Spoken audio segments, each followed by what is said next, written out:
My son, you will never be stronger than your weakest moment.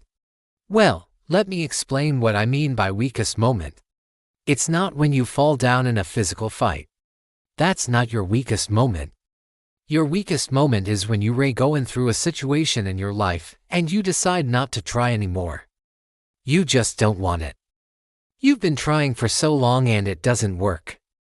So you give up. You throw the towel. That's your weakest moment. It's never when you get hit, because you can always bounce back from that. Your weakest moment is when you get hit and you stay down. You know, life is like the ocean. Most times it's calm and still and everything seems to be fine, but sometimes there are storms. And these storms come in our lives and they shake us. They test us. They see how strong we really are, whether we're going to hold on to our dreams, our hopes, our goals, our faith, our love. Or are we going to let go?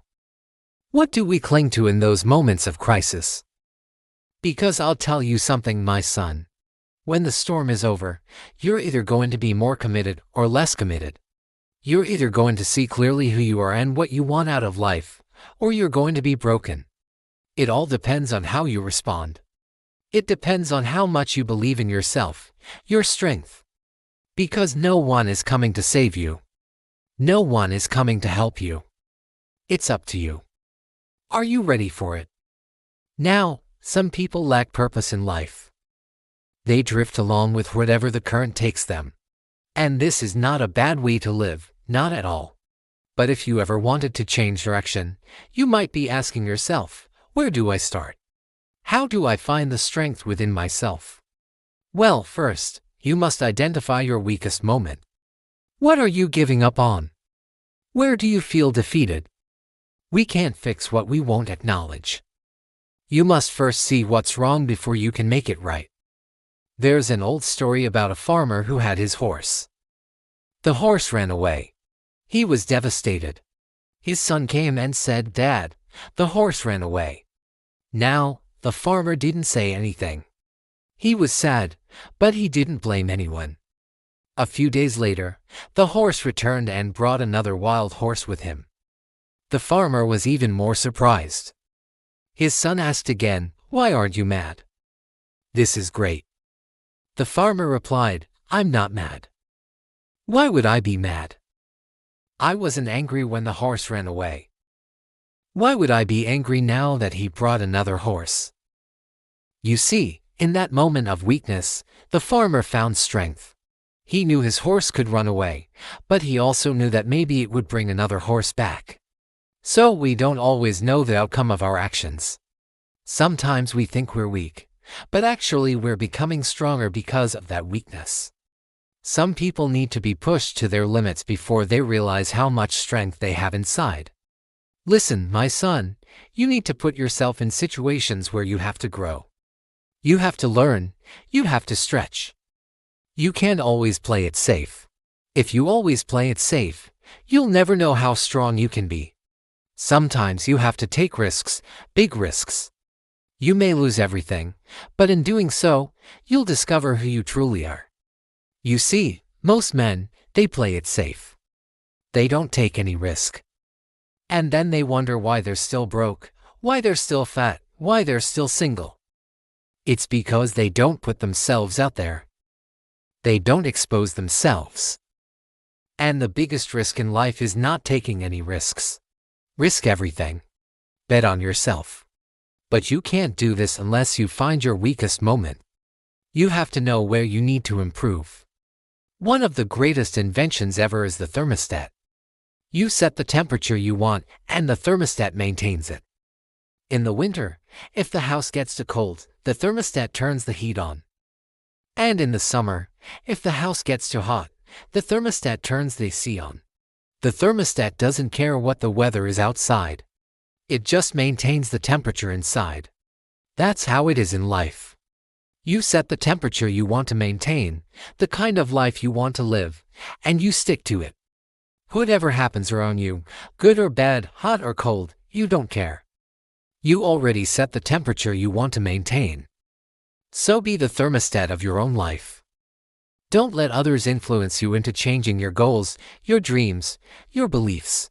And sometimes we have to turn off the sea. Sometimes we have to go through hard times. These are the moments that reveal our true strength. We complain when things are hard, but it's in those moments that we learn who we are. So next time you go through a hard time, embrace it, enjoy it. Look forward to it. Be excited. It's not a bad thing. You'll be stronger on the other side.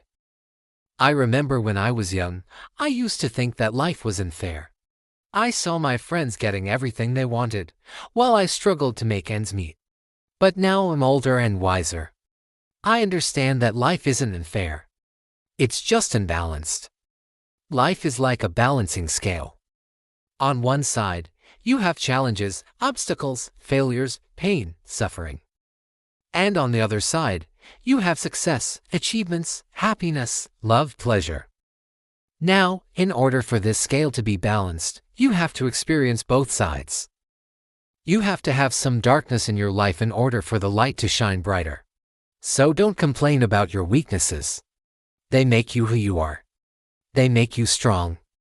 Listen to me, my son. You can't expect to have a beautiful garden without planting a seed. You can't expect to have a delicious meal without planting a crop. You can't expect to have a strong body without lifting a finger. You can't expect to have a fulfilling life without putting in the work. Nothing in life comes easy. Everything has a price.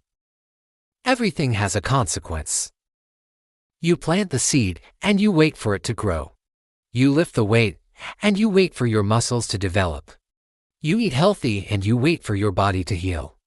Same thing with your life. You go through the pain, and you wait for your soul to heal. You embrace the challenge, and you wait for your character to develop. Nothing in life comes easy. You have to earn it. You have to deserve it. So stop complaining about your weaknesses and start working on them. Stop blaming others and start taking responsibility. Weak people blame others. Strong people take charge. Many people talk about being successful, but very few actually are. Why? Because most people don't know what it means to be successful. They have no clear vision of what they want to achieve. They have no specific goals or targets to aim for. They have no concrete actions or habits to follow. They have no patience or persistence to endure. So how do you become successful? First, you have to define what success means to you. What do you want to achieve? What kind of impact do you want to make? What kind of legacy do you want to leave behind? Then you have to break down your big dream into smaller steps. You have to set specific goals and targets for yourself. You have to make a plan and stick to it. You have to develop the necessary skills and habits. You have to cultivate the right mindset and attitude. And most importantly, you have to be patient and persistent. Success is not a destination. It's a journey. It's a way of living. It's a collection of moments, big and small. So don't worry if you're not successful yet. Just keep moving forward. Keep learning. Keep growing. Keep trying. One day you will reach your destination. So remember, my son, you'll never be stronger than your weakest moment. Your weakest moment is when you give up. It's when you lose faith. It's when you surrender. But you don't have to. You can choose to keep going. You can choose to keep believing. You can choose to keep hoping. And when you do, you'll find your strength. You'll find your power. You'll find your greatness, and no one will be able to stop you.